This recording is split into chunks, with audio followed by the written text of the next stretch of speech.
दोस्तों, एक ऐसी दुनिया है जहां लोग पानी की बूंद बूंद को तरस रहे हैं। डेली का काम बिना पानी के करने पर मजबूर हैं। कैसे करेंगे, क्योंकि उन्हें पीने तक का भरपूर पानी नहीं मिल रहा। लेकिन जैसा हमेशा होता है ना, अमीरों के पास चाहे दुनिया में कैसी भी मुसीबत क्यों ना आ जाए, उन्हें परेशानी नहीं होती। वैसा ही कुछ यहाँ पर भी है दोस्तों। बड़ी बड़ी प्राइवेट कंपनी ने जमीन के अंदर पानी निकालने के लिए मशीन लगा दी है, क्योंकि अभी भी कहीं कहीं ऐसी जगह है जहां जमीन के अंदर से पानी निकाला जा सकता है। और उन जमीनों से जितना भी पानी निकलता है उसे शहरों में सप्लाई कर दिया जाता है, जहां पर अमीर लोग रहते हैं। लेकिन गरीब लोग बेचारे गांव में रहने पर मजबूर हैं। उन्हीं गरीब लोग में होम्स परिवार भी रहता है दोस्तों, जिसमें पिता अर्नेस्ट, माँ कैथरीन, बड़ी बेटी मैरी और छोटा बेटा जेरोम शामिल है।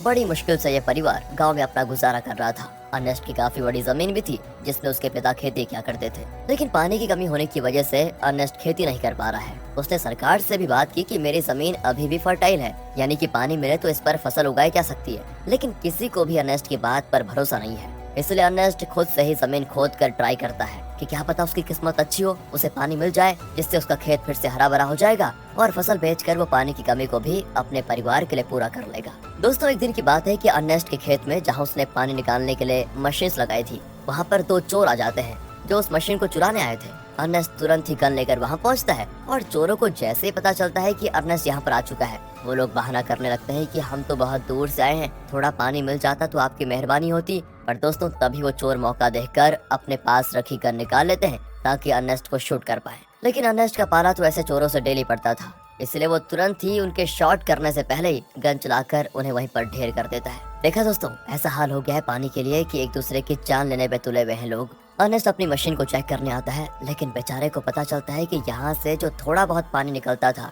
वो भी खत्म हो चुका है। इसका मतलब कि अब उसे दूसरी जगह फिर से गड्ढा खोदकर मशीन लगानी होगी ताकि वहाँ से पानी निकाला जा सके। अर्नेस्ट अब जेरोम के साथ वाटरमैन के पास जाता है। दोस्तों, वाटरमैन ऐसे लोगों का ग्रुप है जो प्राइवेट कंपनी के लिए काम करते हैं, बड़ी बड़ी मशीनों को लगाना ताकि अंदर से पानी निकाला जा सके, और ये पानी शहर में सप्लाई किया जाता है। वैसे अर्नेस्ट इन लोगों को शराब या खाने पीने की चीजें डिलीवर करने का काम करता है। वो शहर से सारी चीजें अपने गधे पर लाद कर लेकर आता है और इन वाटरमैन को दे देता है। उन्हीं वाटरमैन में मैक्स नाम का एक आदमी भी शामिल है, जिससे अर्नेस्ट की थोड़ी अच्छी पहचान होती है। अर्नेस्ट मैक्स से कहता है कि देखो भाई, तुमने यहाँ बड़ी मशीन लगाने का काम शुरू कर दिया है। यहाँ से थोड़ी दूर मेरा खेत है जहाँ पानी आता था वैसे, लेकिन तुम्हारे यहाँ वो बड़ी मशीन लगाने की वजह से जो थोड़ा बहुत पानी मेरे खेत को मिलता था, अब वो भी बंद हो गया है। क्या तुम अपनी इन बड़ी मशीनों की लाइन दूसरी जगह नहीं लेकर जा सकते? मैक्स कहता है कि ये तो मेरा काम नहीं है, तुम्हें बात करनी है तो तुम हमारे बॉस से जाकर कर सकते हो। अर्नेस्ट को पता होता है कि बॉस तो उसकी सुनने वाला है नहीं, इसलिए वो बेचारा अपना छोटा सा मुंह लेकर जेरोम के साथ घर आने के लिए निकल आता है। लेकिन जब इंसान की किस्मत खराब हो तो उसके साथ बुरी चीजें होने में टाइम नहीं लगता। ऐसा ही अर्नेस्ट के साथ भी हो जाता है। आते समय उसके गधे का पैर पत्थर से टकराने की वजह से वो नीचे गिर जाता है और गिरने की वजह से उसकी एक टांग टूट जाती है। बेचारा गधा प्यास से पहले परेशान था, टांग टूटने से उसको और तड़पन होती है। इसलिए अर्नेस्ट उसकी तकलीफ को खत्म करने के लिए मजबूरन उससे वही मार डालता है। दोस्तों, क्या करता बेचारा। इसके बाद वो एक ऑक्शन हाउस में आता है जहाँ पुराने रोबोट्स को रिपेयर करके बेचा जाता है। अर्नेस्ट ऐसे एक रोबोट को खरीदने आया था ताकि आगे से वो डिलीवरी का काम संभाल पाए। साथ ही ऑक्शन में फेलम नाम का बंदा भी रोबोट पर बोली लगाने आता है। लेकिन आखिर में अर्नेस्ट को वो रोबोट मिल जाता है, जिसे पाकर अर्नेस्ट और जेरोम बड़े खुश होते हैं कि चलो कुछ तो काम की चीज आई हाथ में। इसके बाद दोनों हॉस्पिटल आते हैं जहाँ कैथरीन रहती है। कुछ समय पहले एक दुर्घटना का शिकार हो गई थी कैथरीन, इसलिए वो चल फिर नहीं पाती। इसलिए हॉस्पिटल में वायर के जरिए कैथरीन को रखा जाता है। वायर मतलब जो कैथरीन को चलने में मदद करते हैं। अब देखिए, अर्नेस्ट के पास इतने पैसे तो है नहीं कि वो वायर का सिस्टम खरीद कर घर लेकर आ पाए, इसीलिए वो और उसके परिवार के लोग हॉस्पिटल में ही कैथरीन से मिलने आया जाया करते हैं। अब हॉस्पिटल के बाहर अर्नेस्ट की मुलाकात रॉबी नाम के बंदे से होती है,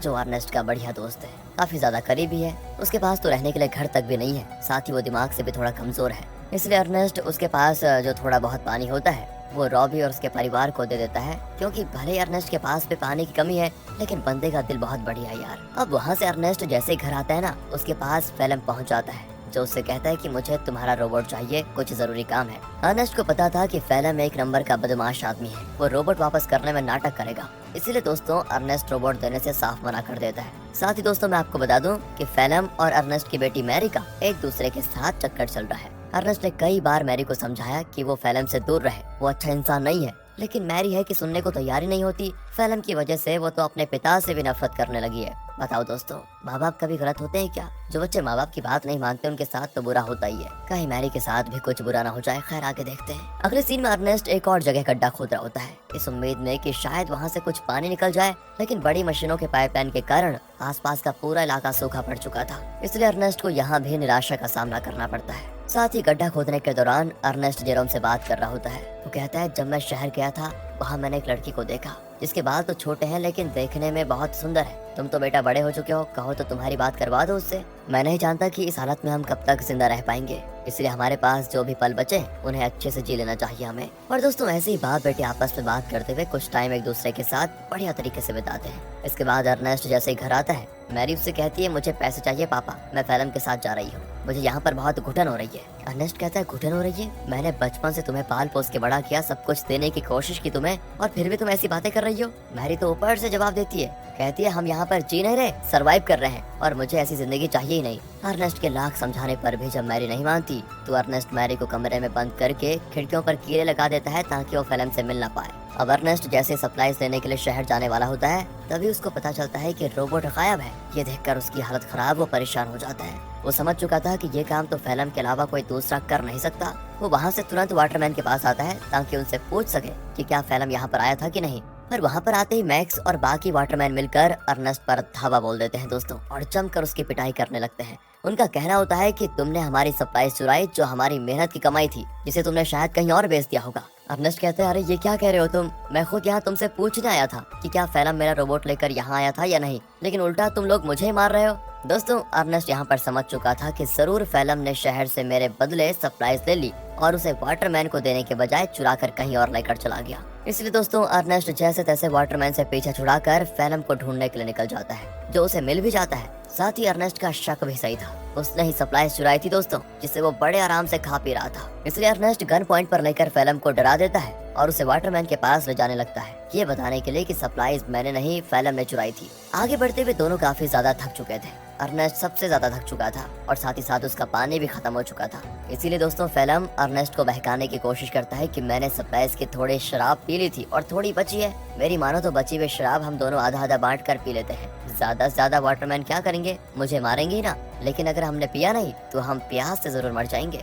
इस पर अर्नेस्ट मान जाता है, लेकिन जैसे ही वो फैलम को रस्सियों से आजाद करता है, फैलम उस पर ही हमला कर देता है। बेचारा अर्नेस्ट पहले से ही थका हुआ था और मार खाने की वजह से उसका काफी ज्यादा खून बहने लगता है। इसके बाद तो फैलम जबरदस्ती बाकी सारी शराब अर्नेस्ट के मुंह में डाल देता है, ताकि जब वाटरमैन उसे देखे तो उन्हें यकीन हो जाए कि अर्नेस्ट ने ही सप्लाई चुराई थी और उसी ने उनकी शराब पी ली। इतना ही नहीं दोस्तों, फैलम अर्नेस्ट को मार मार कर रोबोट के साथ ही रस्सी से उसको बांध देता है, ताकि दुनिया को लगे कि रोबोट ने आउट ऑफ कंट्रोल होकर अर्नेस्ट पर हमला कर दिया, जिससे उसकी जान चली गई। और होता भी ऐसा ही है, बेचारा अर्नेस्ट मारा जाता है दोस्तों। और सभी लोगों को लग रहा था कि रोबोट ने अर्नेस्ट की जान ली। दोस्तों हमेशा अच्छे लोगों के साथ बुरा ही क्यों होता है यार। अगले सीन में जेरोम अपने पिता को खोने के बाद बहुत उदास बैठा होता है। वो सारा गुस्सा रोबोट पर उतार कर उसे तोड़ने की कोशिश कर रहा होता है, क्योंकि अभी तो उसने ये मान लिया है कि रोबोट ने ही उसके पिता की जान ली। लेकिन हम सब जानते हैं कि सच्चाई क्या है। तब वहाँ पर फैलम आकर जेरोम से कहता है, रोबोट को तोड़कर क्या मिलेगा, ये आगे चलकर हमारे ही काम आएगा, इसलिए इसको तोड़ो मत और तुम चिंता मत करो, मैं हूँ ना,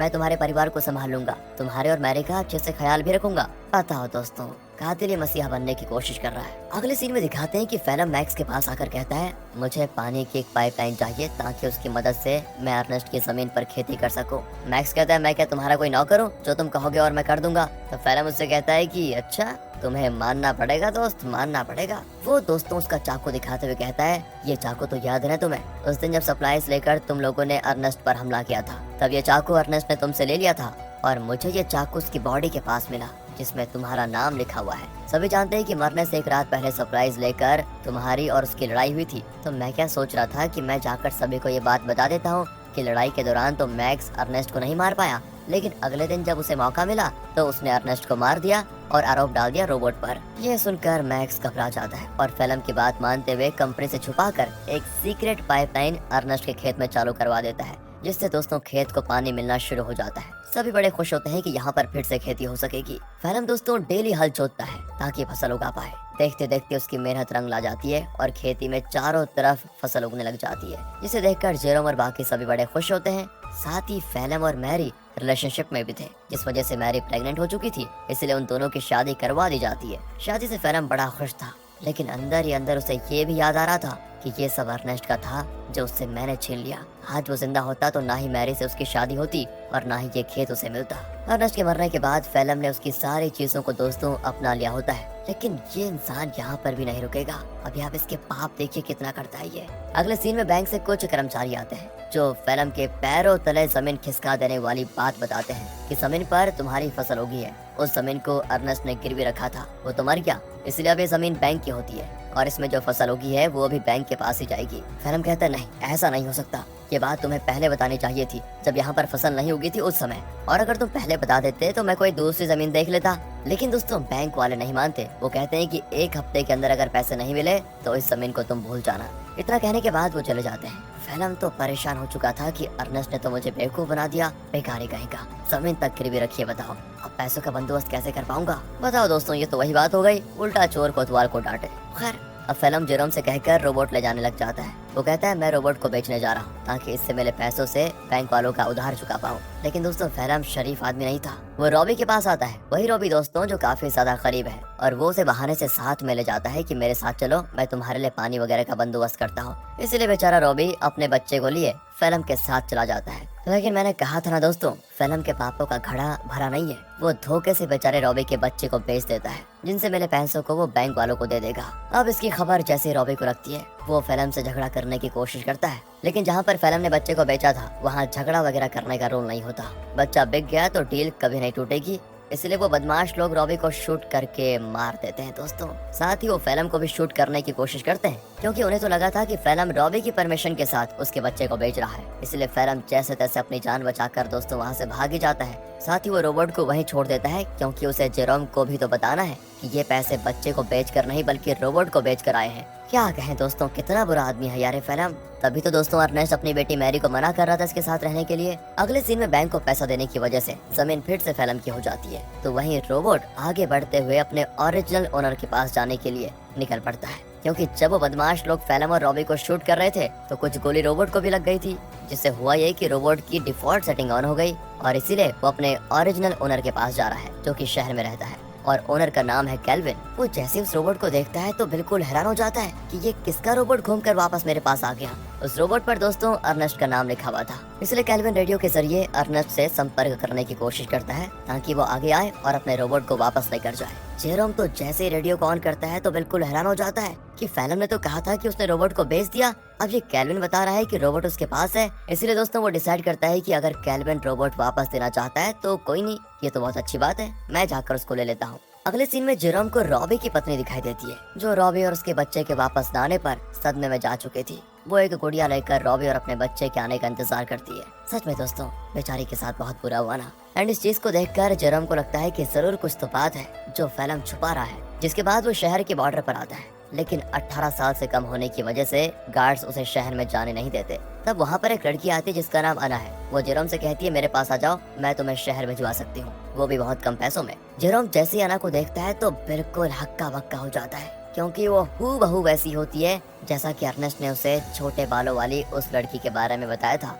याद है ना दोस्तों, जब अर्नेस्ट जेरोम से कह रहा था कि तुम्हारी शादी कर लेते हैं, उससे बात कर लेते हैं तुम्हारी, तो दोस्तों जेरोम उससे फिर अर्नेस्ट के बारे में पूछता है, लेकिन वो तो जानती नहीं अर्नेस्ट को। जेरोम भी आगे कुछ नहीं कहता और इसके बाद वो जेरोम को शहर तक जाने वाली सामान की गाड़ी में छुपा कर बैठा देती है और उसकी मदद से जेरोम शहर पहुंच जाता है। अब शहर आने के बाद जेरोम कैल्विन से मिलता है, जो उसे उसका रोबोट वापस कर देता है। रोबोट को जो गोलियां लगी थी कैल्विन ने उसे भी रिपेयर कर दिया था, साथ ही उसने रोबोट की सेटिंग भी सही कर दी थी। तब जेरोम जैसे ही रोबोट को ध्यान से देखता है तो पता चलता है कि इसमें तो कैमरा लगा हुआ है जो कि लेजर बीम की मदद से वीडियो रिकॉर्ड करता है। वीडियो साफ रिकॉर्ड तो नहीं होता, लेकिन इतनी क्लियर जरूर होती है कि उसे देखा जा सके। और तब उन वीडियोस में जेरोम को उसके अर्नेस्ट के साथ बिताए हुए पल दिखाई देते हैं जिन्हें रोबोट ने रिकॉर्ड कर लिया था। उन्हीं वीडियो में दोस्तों वो वीडियो भी होती है जब फेलम अर्नेस्ट को मार रहा था और रस्सी से बांधकर उसे रोबोट के साथ जोड़ दिया था। इस चीज को देखकर जेरोम को एकदम से सदमा लगता है। उसे सच्चाई का पता चल चुका था कि उसके पिता का मरना कोई एक्सीडेंट नहीं था,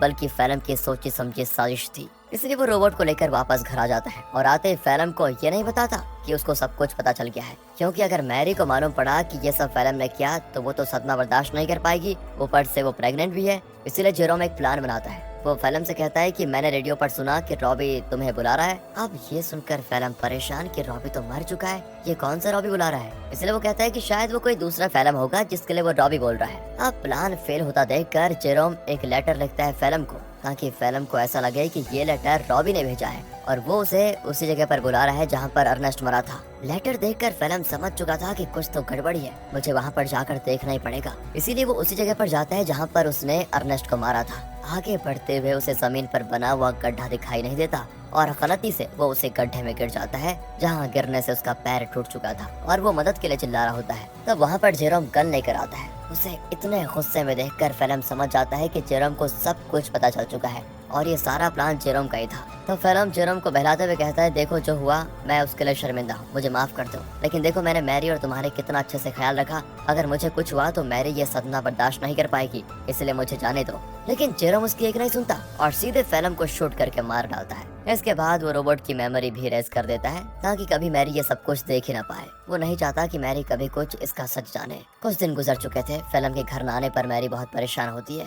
जेरोम कहता है कि वो अच्छा इंसान कभी था ही नहीं, तुम्हें छोड़कर वो भाग गया। और ये सुनकर मैरी एकदम उदास हो जाती है और अपने दिल से फेलम के लिए प्यार खत्म कर देती है। दोस्तों, उल्टा वो उससे नफरत करने लगती है। जेरोम ने बड़ी शांति से अपना बदला ले लिया। इसके बाद जेरोम और मैरी घर चलाना शुरू करते हैं, क्योंकि खेत उन्हें मिल चुका था। उन्हीं फसल को बेचकर वो पैसे जमा करेंगे ताकि अपनी माँ को हॉस्पिटल से घर लेकर आए। और इसी मिक्स फीलिंग के साथ दोस्तों ये मूवी यहाँ पर खत्म होती है। बाकी अगर आपको वीडियो अच्छी लगी हो, एक्सप्लेनेशन अच्छा लगा हो तो लाइक कीजिए, चैनल को सब्सक्राइब करें। मिलते हैं अगली वीडियो में, ध्यान रखेगा अपना and finally thanks for watching.